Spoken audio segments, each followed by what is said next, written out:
Hello, my YouTube world. What's up, Johnny Bo? Johnny Bo. Hey guys, I just wanted to. I'm getting a lot of questions about the Steel versus the Echo. So I want to do a little bit of a live. We'll do some question and answers. We're going to talk about the pros and cons of each blower. So the Echo 8010 is definitely more powerful blower. I bought it at the end of the year last year. We went through all the stuff last year. We all talked about the poor marketing on Echo. We talked about the poor, getting the blower out when they needed to get the blower out on Echo and Steel. So Echo is definitely the most powerful backpack on the market. There's no two ands, ifs, and buts about it. If you're going for power, Echo is the blower. Now, the Steel 800 versus the Echo. The Steel 800, to me, is a bigger guy, is more comfortable. There's better designs to it. The biggest fault I have with the Steel is the side start. The side start, and I'm going to be nice about this, is a piece of junk. Steel, it is a piece of junk. And you're going to have guys on here like, oh, it works fine for me. I took my backpack out 2 days in a row now. And I cranked and cranked and cranked and cranked and cranked.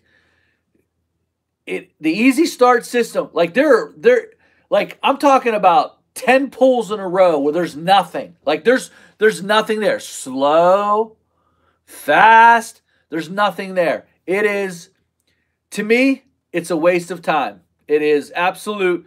It will be a bust for them. When it works, it's great. When it doesn't, you're going to throw. Like, I literally want to take my backpack yesterday and throw it down the driveway yesterday because I could not get it started. There was just either the recoil spring in there, it wasn't catching, then all of a sudden it does catch and then it fires up. I'm talking, you go slow, you wind it. I did everything the book said to do. Just, it's a piece of junk. The problem with the other one that Steel offers is they don't have the adjustable tube. The adjustable tube isn't there. It's just a fixed tube. I don't like the fixed tube. I like the adjustable tube. I think Steel, I like the comfort of it. I like the power of it. It's not as powerful as the Echo. It's very comfortable. They took time to redesign it, but they didn't go over 1,000 CFM. So to me, Steel did a poor job. Now, the Echo 8010 is more powerful. It is comfortable, not as comfortable as the Steel for me. But the major setback I have is that it keeps your arm like this because there's no room to pull it forward. Now, you can actually tip the trigger forward, and it just, now you're like this. Now you're just like this.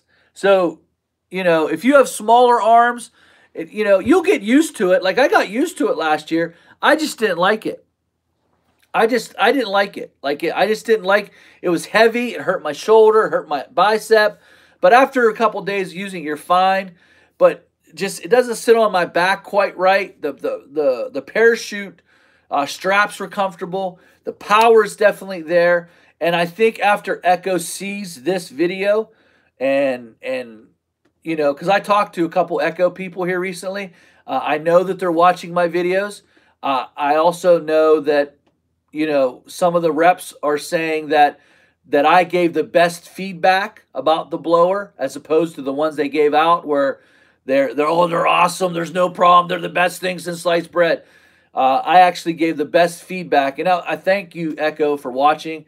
I think, honestly, Echo, if you're able to get taller guys more room so they can go like this, I think that you would have the better of the two backpacks. Right now, I think Steel, with the way that you can adjust it back and forth, the way it fits on your back, it's more comfortable. If I had to choose between the two, this is the big part. Everyone's asking, what would you choose? If you have all steel on your trailer, obviously, I would choose the steel. If you had all Echo, I would choose the Echo. So now, let's bring it all in. Let's say you have a rainbow of equipment. You don't care, either or. If you're shorter, I'd go with the Echo. If you're taller, I'd go with the steel. With this one caveat, this side start is a joke. And sure, I might have got a lemon. I understand that. Made on Monday morning, Friday afternoon. I get it. But when I tell you that I've used this in 2 cleanups this year, and this is all I've done is pull, pull, pull, wind it in, slow it down. It doesn't matter.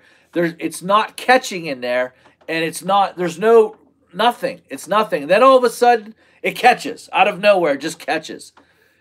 There's not a science about it. I'm very disappointed with it. The side shoot thing is a big joke. And if it was up to me, if they would put the adjustable handle on the other one, I would just tell you to go with the other one that has the recoil in the back. I never had an issue starting my Echo backpack. Ever. I've had multiple issues starting this stupid side shoot. Game changer, Johnny. A game changer. It is a game changer. It changes your attitude during the day because you want to take it off and you literally want to throw it. That's the game changer.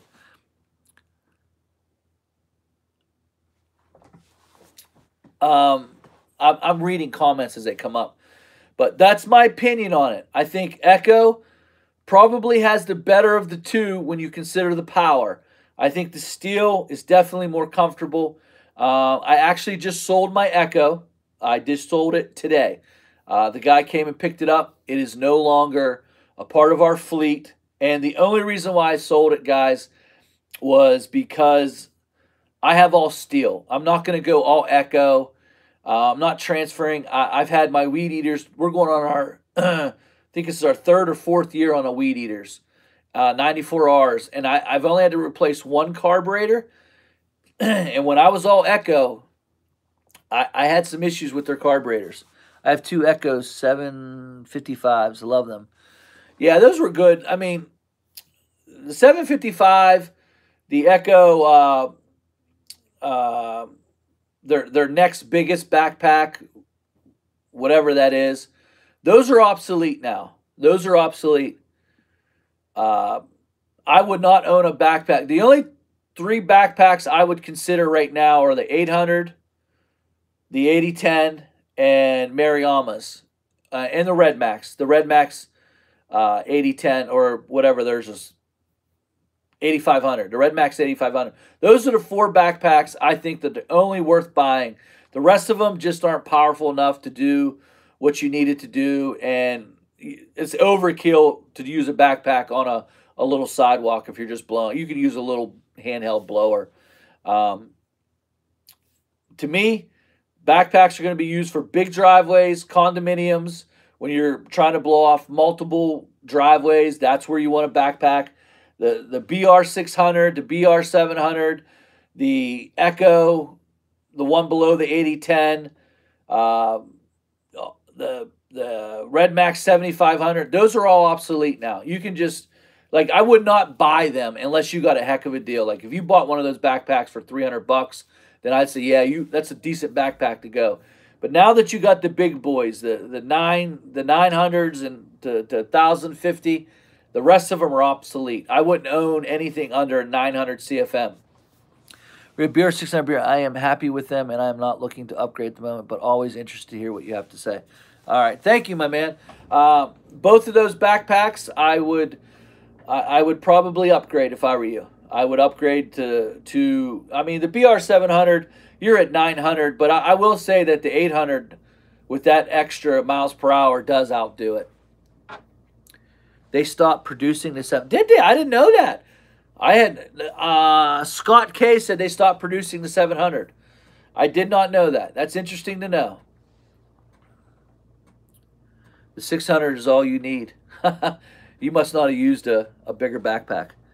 You know, 600 versus the Red Max 8500. The 600 would sit on the side of the road. It just doesn't have enough CFM. I mean, it has like 655 CFM. It's a good backpack, don't get me wrong. It's light. There's a place for it, especially if you have smaller guys working for you, or you have, you know, girls. It's light. 800 is the new 700. I love the 700, but Red Max is boss. The 700, it was good, but it just didn't have didn't have the miles per hour. There were times where it just didn't cut the mustard sometimes. You know what I mean? Like it was good. Don't get me wrong. But I think the 8500 and the 700 are probably right there. The 600 is nowhere near either one of them. The 600 is good, but it's nowhere near. It's not even close. Now with the new 800, the Steel 800, definitely, man. I mean, with that miles per hour, it rocks. Rocks, really, really rocks. That 800, I mean, it goes. But when you're considering the 800 versus the Echo 8010, you won't notice anything different until you get into a major pile of leaves. When I say major, I'm talking about when you're pushing leaves that are up to your chest. The 800 stops where the 8010 just kept going. I've never got the 8010 stuck. I never got to a pile of leaves where the 8010 could not push it. I did get to a pile of leaves that the 800 just stopped. Yeah, trust me, the side pull has been an issue with me. Like yesterday, when I say I pulled this and pulled this and pulled it, I went slow. I tried to wind it. Mine probably has an issue and it needs to go into the shop, just to be straight with you. There's probably an issue there. I've had issues with this. I mean, there's no science behind it. It works when it wants to. I mean, one time I was pulling it, there was nothing, and then I went to pull it, and then I went to pull it, and there was like, it was hard to pull, and I only pulled it out that much, and it started. Like, it's just crazy. And it's nuts. Like, I've never seen anything like it. Like, the way they have it is just, it's screwy. They screwed this up. They really did. Still screwed it up. I am sure that they'll fix it, knowing Steel. There'll be a fix for it. But the problem is they've got so many already out, and they probably have so many on the line coming out this year. It just, they're not going to fix it right away, and I know why. Because you can't just stop production. The next batch, there'll be like a Generation 2. The next batch will probably have the fixes on it, and everyone will just have to complain about, you know, side start. But they do make another one, which is just a pull start, but again, they don't have the adjustable tube, and it's just, I don't like that. I want to be able to adjust that tube back and forth the way I want it. Now, having said that, we're going to switch gears. I told the Echo rep that I talked to a couple days ago that I would do a video like this. So I did. I gave you my honest opinion. Now we're going to go into the mowers. Guys, I know you're going to shows. I've been to 2 myself. Refrain from test driving mowers. The grass is not growing here in the northeast quite yet. And you want to make sure that you buy a mower in peak growing season so you can test this deck. Remember, it's deck. It's not color. I don't care how good people from YouTube or even me. Listen, I do not like the Skag deck. It does not do well here where I'm from. It does not do well. But it might do well 100 miles east of me. It might be the deck. But listen to me closely. Just because I don't like the Skag for my area does not mean if I lived 100 miles to the east or west that I wouldn't own a Skag. First thing is I would absolutely own that Skag if it's whatever cuts your species of grass. We have a lot of bent grass lawns here. Kentucky Blue, Rye, Fescue mix. What happens is Kentucky Blue, Rye, and Fescue mix start out real strong for about 10 years.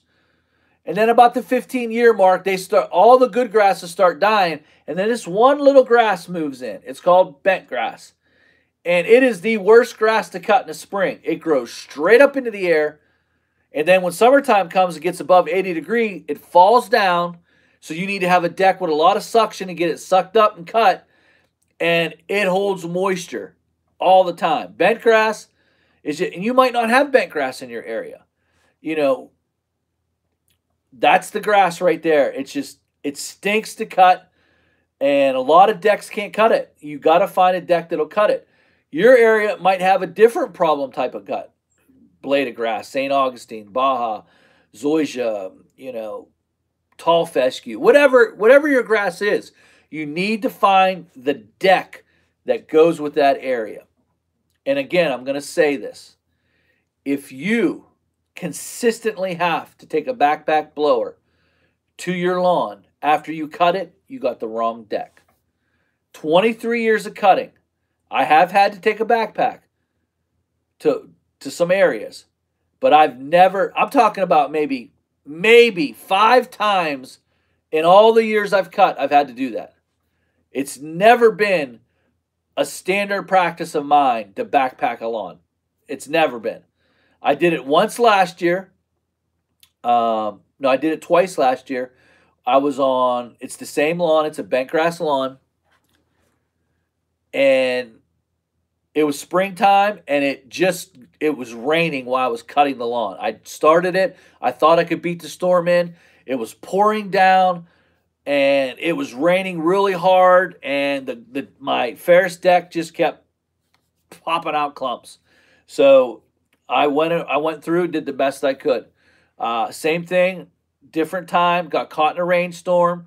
Springtime again, grass was already high.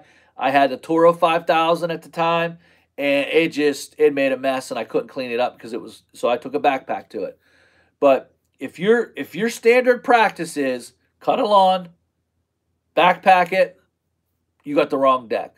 It's the wrong deck for that area. Not all of these mowers are cut out to be in certain areas. Like some of the decks do better in some areas as opposed to other areas. And that's what it gets down to. Now, when you read the manufacturer, they'll sit there and they'll tell you, like, you should cut only 1/3 of the blade off. So you'd be cutting every 2 days here in north of Pittsburgh. When spring rush comes, you can forget about it. It's growing. You cut it at 3.5, it's at 9 inches by the time you get back a week later. It's at 9 inches. It's a mess to cut. Little Johnny Mow tip, what I do.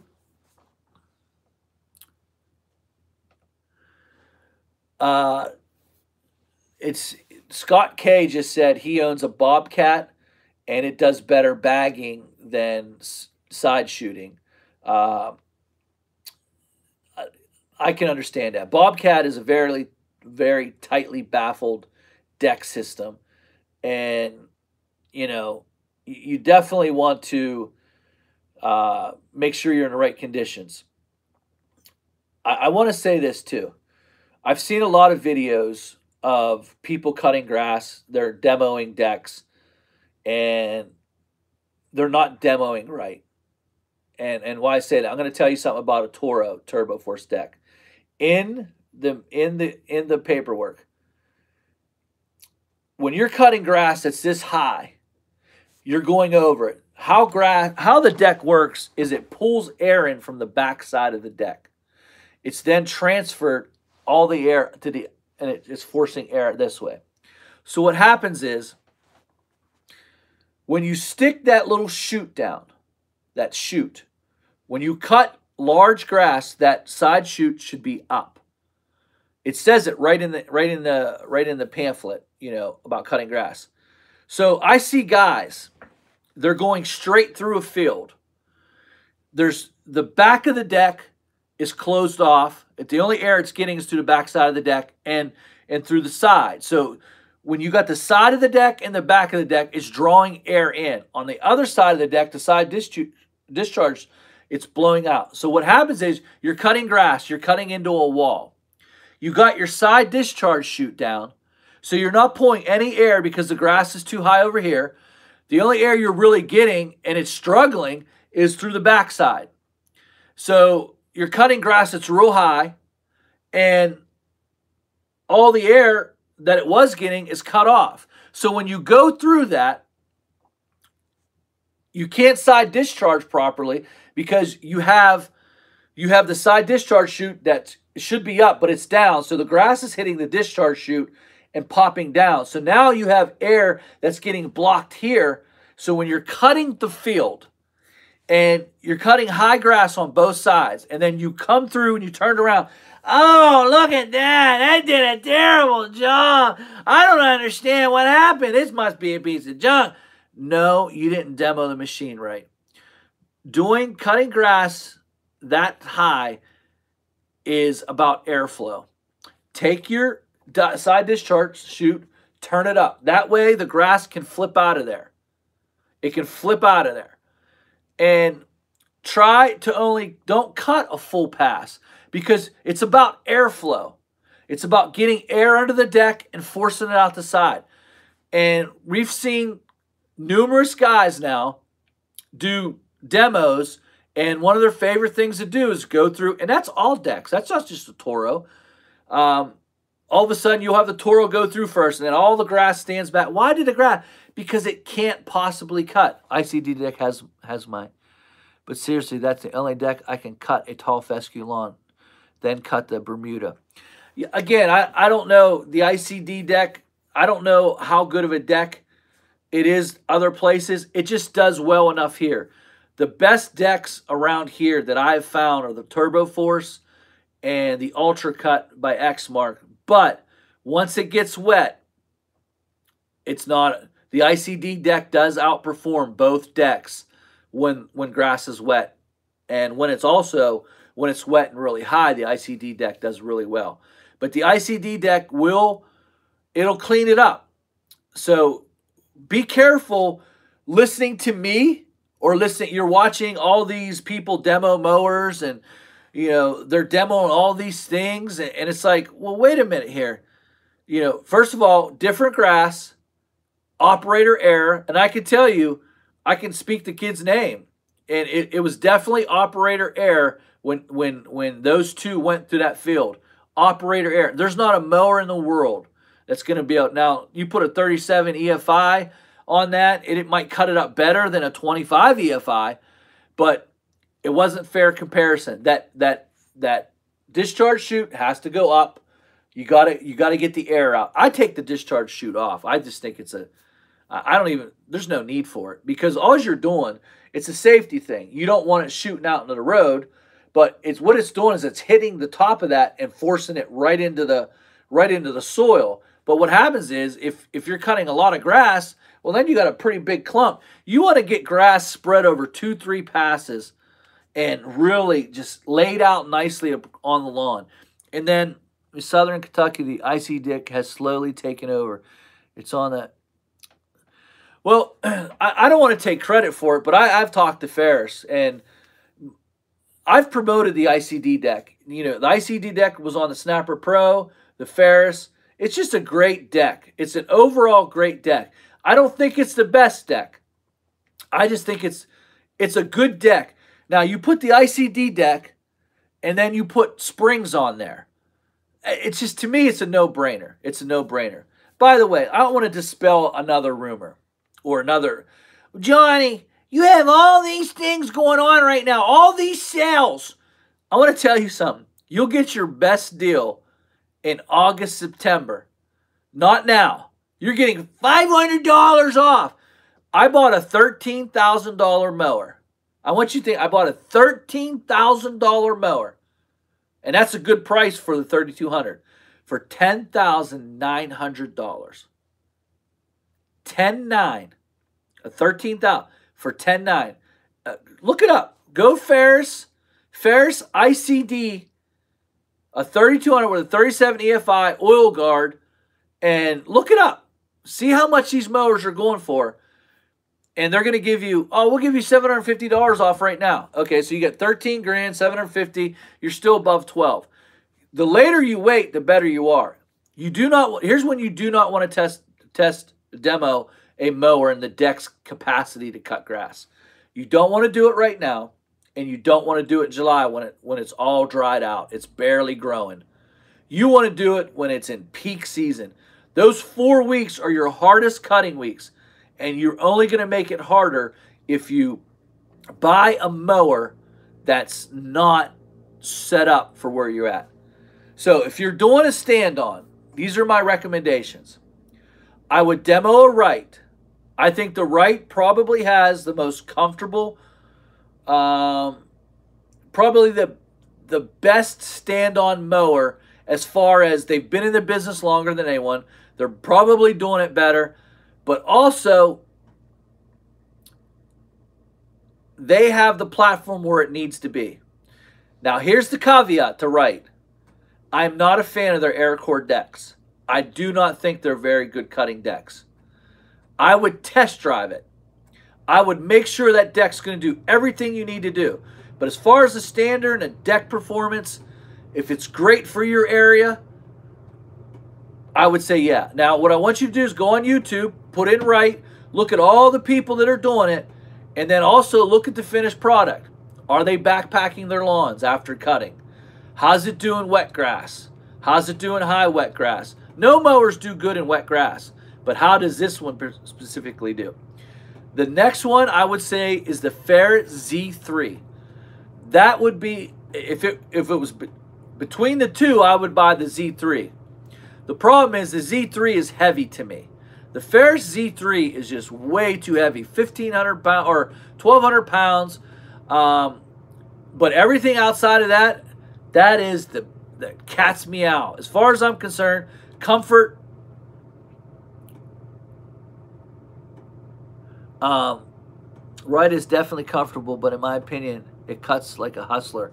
Well, I'm not a Hustler fan, so I don't think Hustlers cut well at all. They might be built like a tank. They might have the best warranty, but Hustlers to me they've not figured out. Just that's all I'm going to say about Hustler.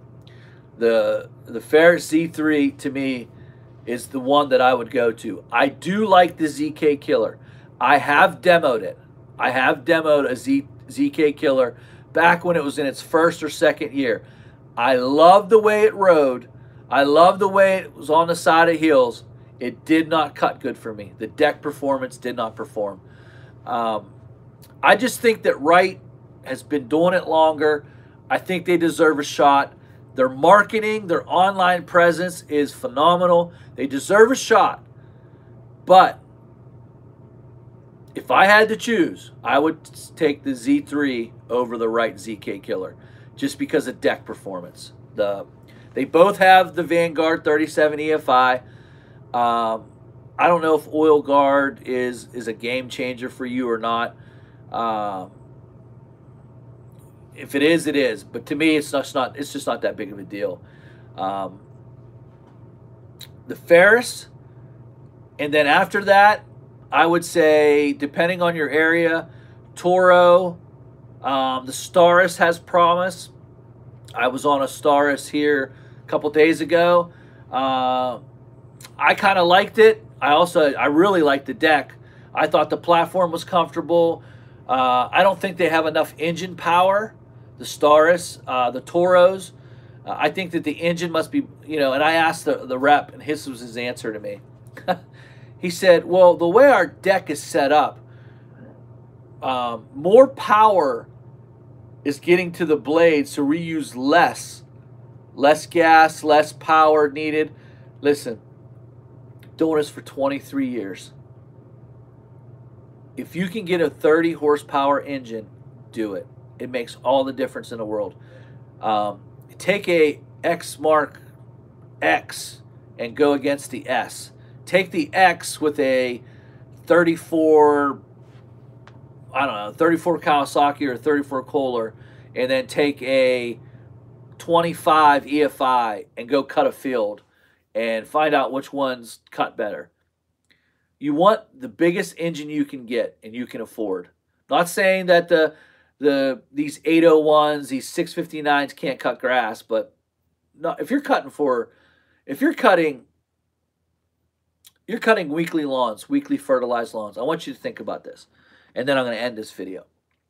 You're taking an engine, let's say it's 25 horsepower, and you have an engine that is, we'll say, 34.